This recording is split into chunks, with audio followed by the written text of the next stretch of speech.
Opinion. Opinion. Opinion. Opinion. Opinion. Opinion. Opinion. Opinion. Opinion.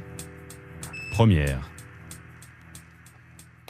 Bienvenue à toutes et à tous, c'est Opinion Première en compagnie de David de Ponchelet. Nous recevons le président du CREFOM, Conseil représentatif des Français d'Outre-mer, conseiller régional UMP d'Île-de-France, Patrick Caram. Bonjour Patrick Caram. Bonjour. La Cour des comptes vient de rendre son rapport annuel et préconise de réformer la surrémunération des fonctionnaires qui partent outre-mer. Accessoirement, elle parle de réformer aussi les congés bonifiés, on y reviendra. La surrémunération des fonctionnaires, est-ce que c'est un combat du CREFOM ? Chaque fois que la Cour des comptes se lève, c'est toujours pour réformer quelque chose et faire des économies en Outre-mer. Ça ne m'étonne pas. Il ferait mieux de penser à se réformer eux-mêmes parce qu'on s'est laissé dire que la productivité des magistrats à la Cour des comptes n'est pas une productivité habituelle, n'est pas la vôtre parce que vous auriez été mis dehors depuis longtemps de France O si jamais vous aviez la même productivité qu'eux. Bon, il faut être très clair. L'Outre-mer, s'il y a une réforme globale, si on a une égalité réelle, on peut commencer à discuter. Mais tant qu'on vient simplement pour retirer le peu que l'Outre-mer a, c'est non. Ça veut dire que vous êtes d'accord avec votre ami Victorin Lurel qui dit la Cour des comptes, il y a d'autres priorités, elle a une vision étriquée et parcellaire. Mais si on écoute la Cour des comptes, l'an dernier, nous aurions supprimé quoi ? Nous aurions supprimé la défisque dans le logement social. Vous vous rendez compte ? Vous vous rendez compte de ce que ça signifierait ? La Cour des comptes veut quoi ? Que l'Outre-mer soit à feu et à sang ? Il veut qu'on plonge l'Outre-mer dans un bain de troubles et un bain de sang ? Je ne veux pas médire des magistrats, mais je commence par leur dire travaillez un peu plus au lieu de produire un rapport par an. Essayez de travailler un peu plus, essayez de fouiller un peu plus vos dossiers. Pour autant, il n'y a pas de problème avec la surrémunération, il n'y a pas de souci ? Ça n'entraîne pas des effets un peu pervers ? La question n'est pas là aujourd'hui. La question n'est pas de savoir s'il y a des problèmes ou pas en matière de surrémunération. La question, c'est quel est le projet global que l'on peut avoir sur l'Outre-mer ? On peut, une fois qu'on a mis tout sur la table, et une fois qu'on est à une égalité réelle, je vais le dire, est-ce que vous trouvez, vous, que c'est normal, et je n'entends pas la Cour des comptes le dénoncer, que tous les départements d'Outre-mer, et les territoires aussi, accessoirement, à deux exceptions près, soient à la traîne de tous les départements métropolitains. Nous sommes derniers.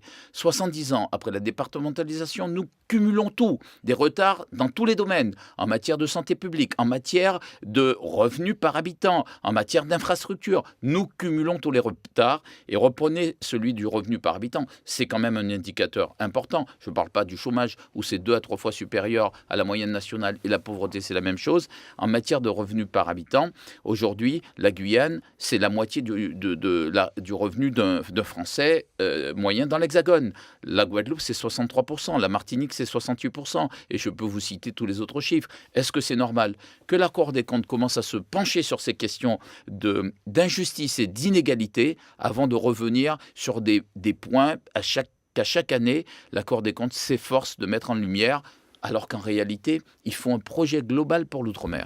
Pour permettre la circulation, entre guillemets, des fonctionnaires ultramarins vers la métropole, il y a le principe des congés bonifiés que la Cour suggère aussi de réformer, mais on s'est aperçu que ça finissait par être un handicap pour ces fonctionnaires ultramarins. Un congé bonifié, finalement, c'est un surcoût pour la collectivité qui veut l'employer en métropole. On peut effectivement constater que certaines collectivités territoriales peuvent hésiter à embaucher. Moi, je dis simplement une chose. Si nous n'avions pas les congés bonifiés pour les originaires d'outre-mer, eh bien, beaucoup d'entre eux ne pourraient pas revenir dans leur pays. Beaucoup d'entre eux ne pourraient pas faire découvrir l'outre-mer à leurs enfants.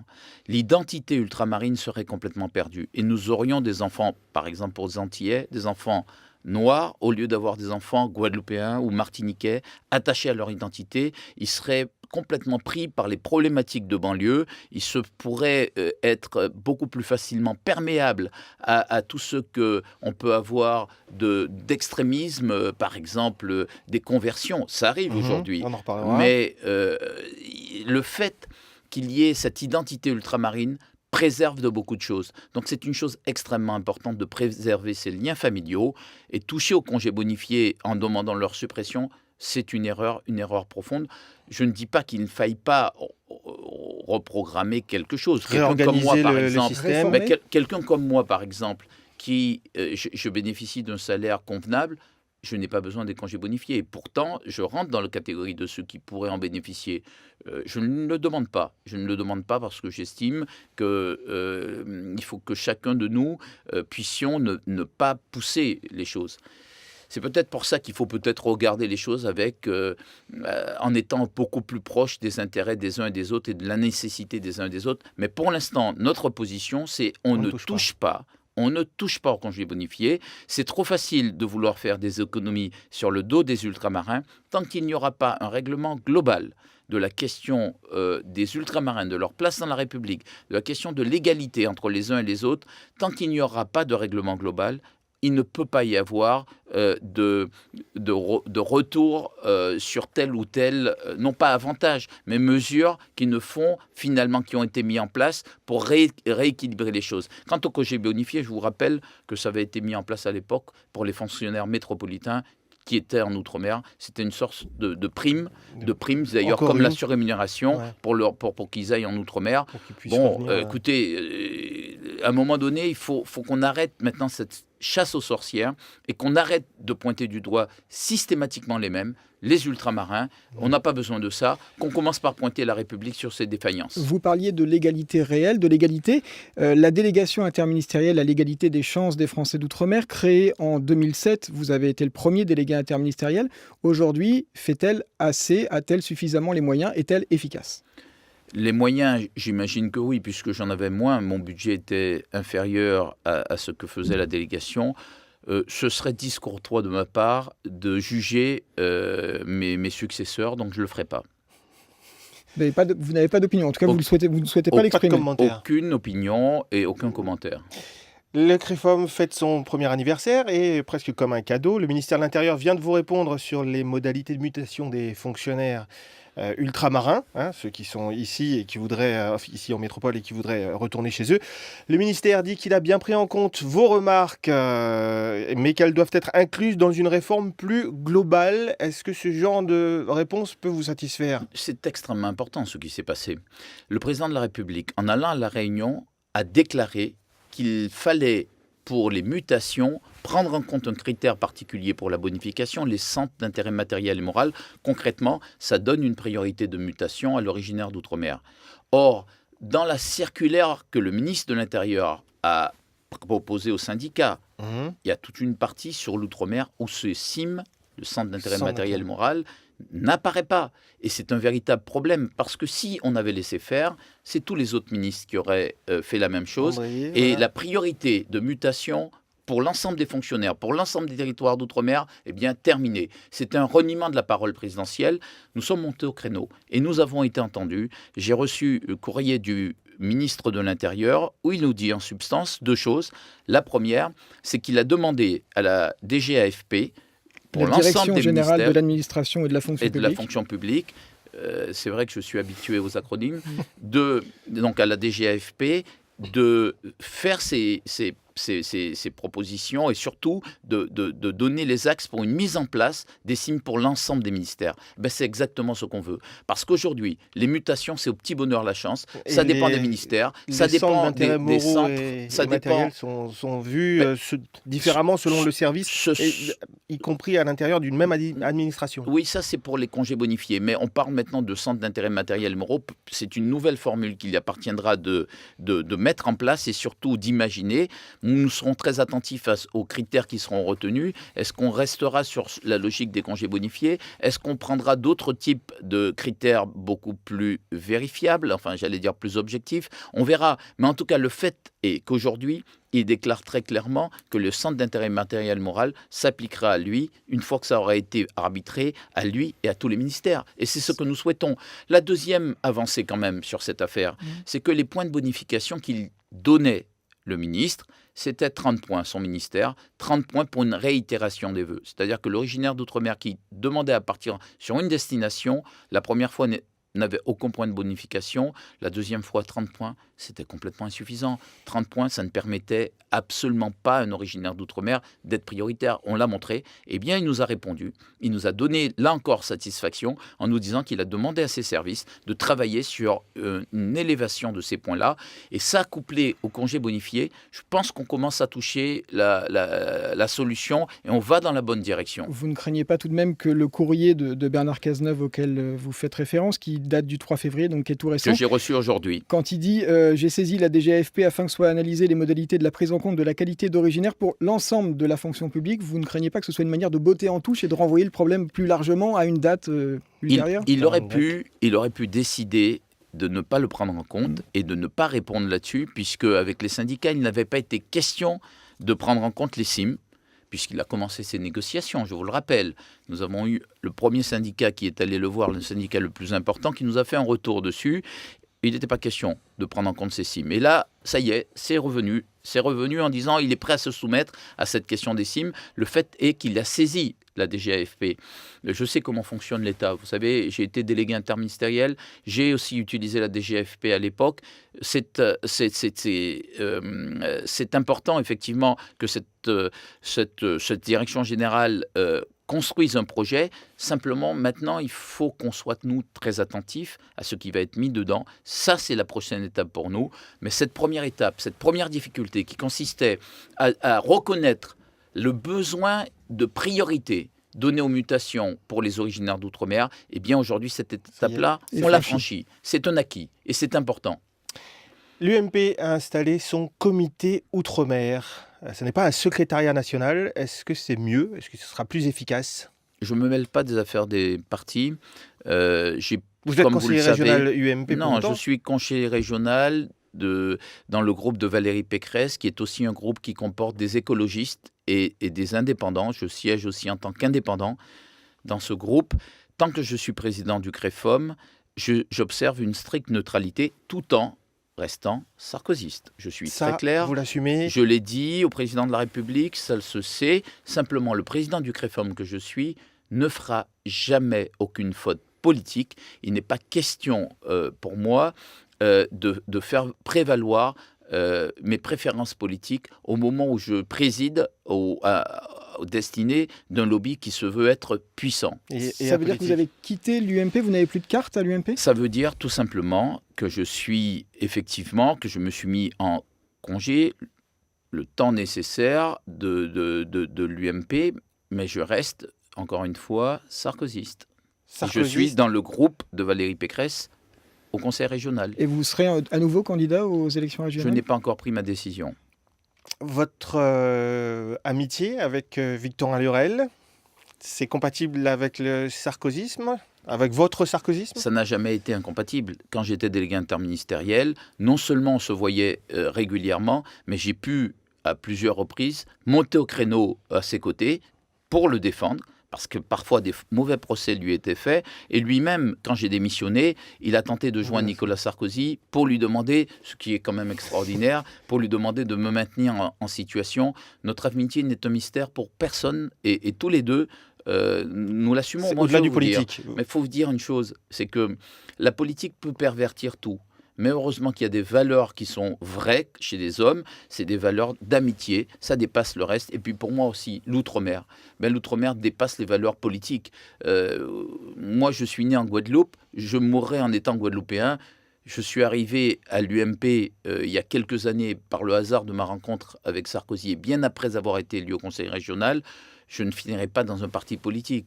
Ce que je veux dire simplement, c'est que dans la vie, il ne faut pas s'attacher aux étiquettes politiques. Il ne faut pas s'attacher aux écumes. Il faut aller à l'essentiel. Et seul compte l'humain.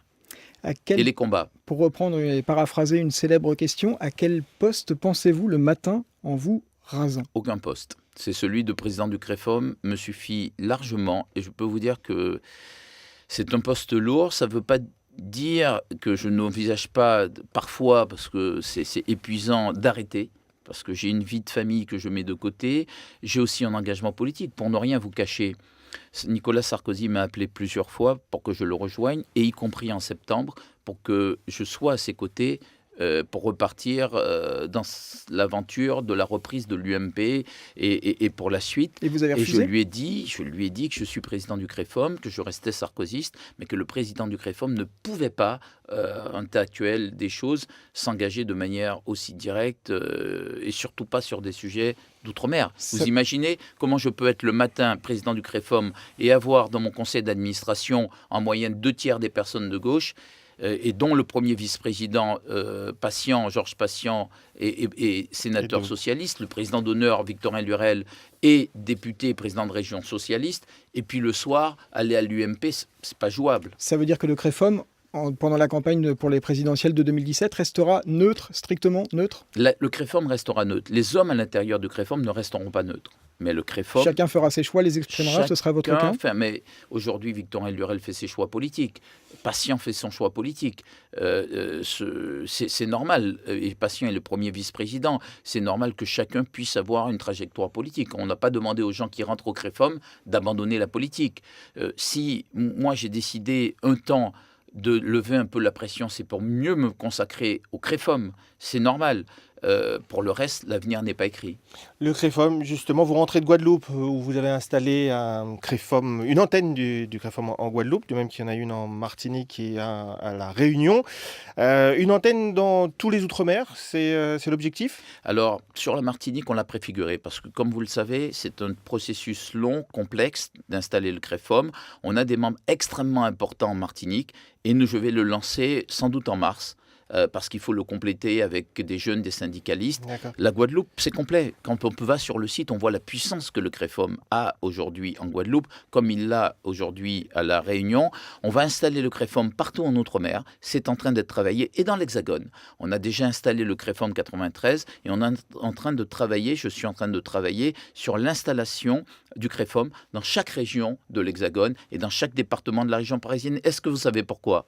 Mais, Parce que, je vais vous le dire en un mot, parce qu'un véritable outil au service des Outre-mer doit pouvoir toucher les parlementaires métropolitains directement. Il faut aller les voir. Et pour ça, nous avons besoin de militants locaux qui revendiquent leur casquette ultramarin. Le CREFOM, c'est un lobby, vous l'assumez parfaitement. C'est un lobby, personne ne s'en cache. Et puis, depuis quand le lobby est un gros mot? Les lobbies, vous les voyez jouer tous les jours, autour de vous. Tournez la tête, vous verrez autour de vous jouer les lobbies. Pourquoi les originaires d'outre-mer seraient les seuls à ne pas assumer et à ne pas vouloir être dans un lobby?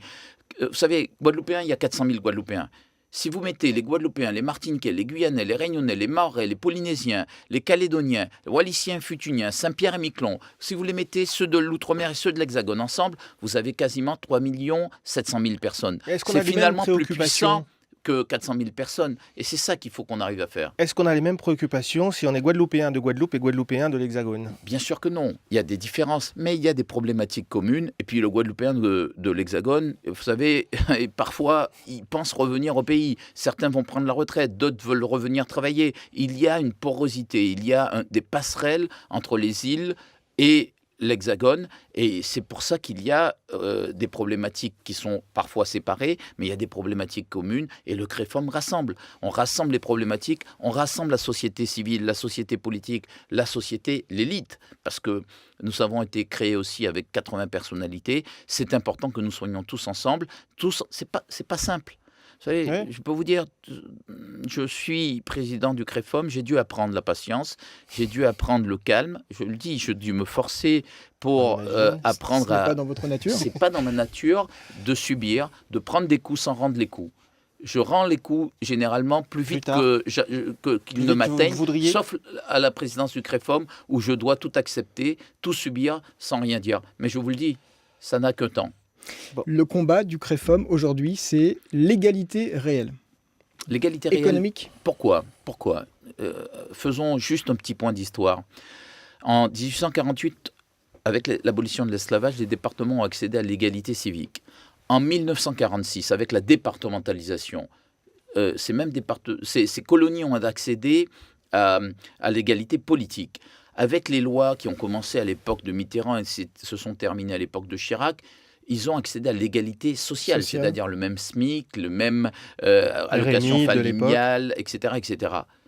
Mais il y a tout un palier à franchir aujourd'hui. Est-ce que vous considérez que le taux de chômage qui est 2 à 3 fois supérieur à la moyenne nationale, ça suffit? Est-ce que vous croyez que la pauvreté 2 fois à 3 fois supérieure suivant le territoire, c'est convenable? Est-ce que vous croyez que le système de santé, on a 20, 30, 40 ans de retard, c'est aussi convenable? Non.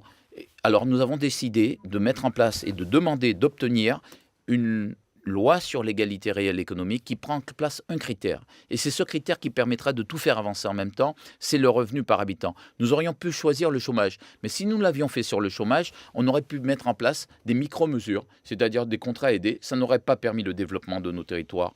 Ce qui peut permettre le développement des territoires, c'est effectivement la richesse, l'augmentation générale de la richesse pour arriver sous une génération au même revenu que la moyenne nationale. Concrètement, qu'est-ce que ça veut dire pour la Martinique? Eh bien, c'est 14 ans.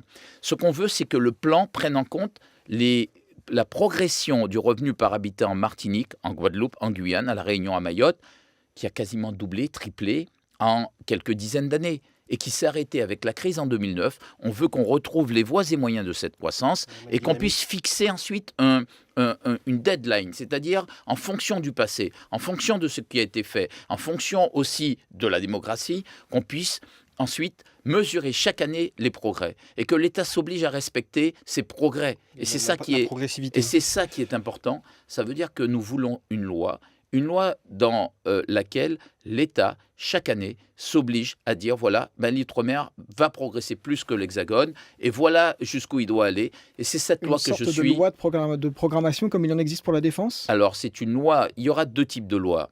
Alors, vous voulez que j'aille dans les détails, je vais le faire, et ça va être pour vous aussi, ça va être pour vous, effectivement, un scoop, puisque je n'ai jamais développé ce qu'on allait faire. Notre premier objectif, c'est de faire voter en 2015, et pour moi avant l'été. Il faut que ça soit annoncé en mai.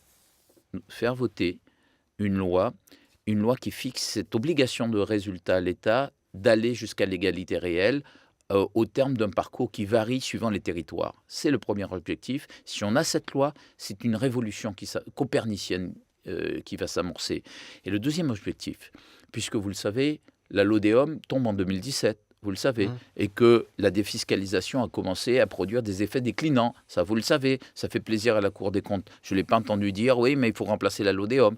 Eh bien, nous voulons faire remplacer cette loi par une autre loi, une loi sur l'égalité réelle économique, qui va s'appuyer sur la première loi. Et pour ça, il faut faire des propositions territoire par territoire, avec les élus, avec les milieux économiques, avec les syndicats, construire un projet par territoire pour arriver à cette égalité réelle et qui sera inscrit dans une loi programme pour l'égalité réelle. Et c'est nos propositions, ces propositions-là, nous devons les faire vite parce que cette deuxième loi pour remplacer la LODEOM devra impérativement être votée en 2016. Ça veut dire qu'aujourd'hui, nous n'avons plus le choix. 2015, cette loi cadre. 2016, la loi sur l'égalité réelle économique. Ce sont 2 étapes extrêmement complexes et nous ne voulons pas laisser à Bercy la main sur cette question. Parce que c'est ça le vrai enjeu aujourd'hui, c'est que Bercy, chaque fois que Bercy touche un sujet, eh bien, tout est perverti. Georges Pain-Langevin, et vous lui en avez parlé, elle est à l'écoute? Mais elle est complètement à l'écoute. Le ministre des Outre-mer est à l'écoute, comme l'est le président. Parce que c'est finalement dans la Ve République, allez, je vous lâche un scoop, vous ne le savez pas, je vous le dis, c'est le scoop institutionnel. Le vrai ministre des Outre-mer, dans la Ve République, c'est le président de la République. Effectivement, parce que traditionnellement, mais c'était le cas avec Mitterrand, ça a été le cas avec Giscard d'Estaing, ça a été le cas avec Chirac, ça a été le cas avec Sarkozy. C'est lui qui faisait tous les arbitrages. Eh bien, c'est aussi le cas, à mon sens, avec François Hollande, qui est extrêmement attentif. Le fait qu'il soit venu au dîner du CREFOM, 4 heures. 3 heures de discours et de réponse à nos questions, avec des annonces extrêmement fortes, où il s'est engagé sur l'égalité réelle. À ce dîner du CREFOM, il y avait le président de l'Assemblée nationale, du Sénat, des ministres, des parlementaires. Ils étaient tous là, les milieux économiques. Le fait qu'il y ait tout ce monde-là au dîner du CREFOM, qu'est-ce que ça signifie? Ça signifie qu'ils ont tous conscience qu'aujourd'hui, on ne peut plus maintenir l'outre-mer dans cet état. Et quand le Premier ministre parle d'apartheid, c'est un terme faux et injurieux à mon avis, enfin, impropre en tout cas, inapproprié à mon avis, puisque les Noirs d'Afrique du Sud, l'apartheid qu'ils vivaient, c'était pas simplement une séparation et un vécu à part. Ils vivaient dans un véritable système où ils n'étaient pas comme les autres. Ils n'avaient pas les mêmes droits que les autres. En France, nous avons les mêmes droits. Ce que nous n'avons pas, c'est la même réalité. Cet apartheid dont on parle, on n'en parle que pour l'Hexagone. Pardon, mais nos territoires et départements d'outre-mer sont dans des situations beaucoup plus graves que nos banlieues françaises. Donc qu'on commence à se les appliquer pour l'outre-mer et qu'on continue sur l'Hexagone, je n'ai aucun problème, mais je le dis très clairement, il n'est plus question aujourd'hui d'oublier l'outre-mer.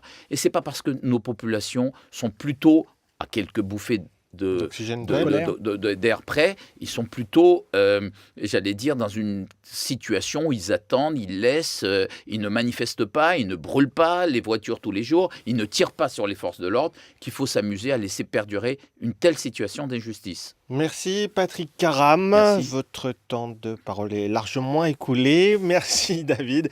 Merci Denis Dégout qui était aux manettes. On se retrouve bientôt pour un prochaine Opinion Première. Merci.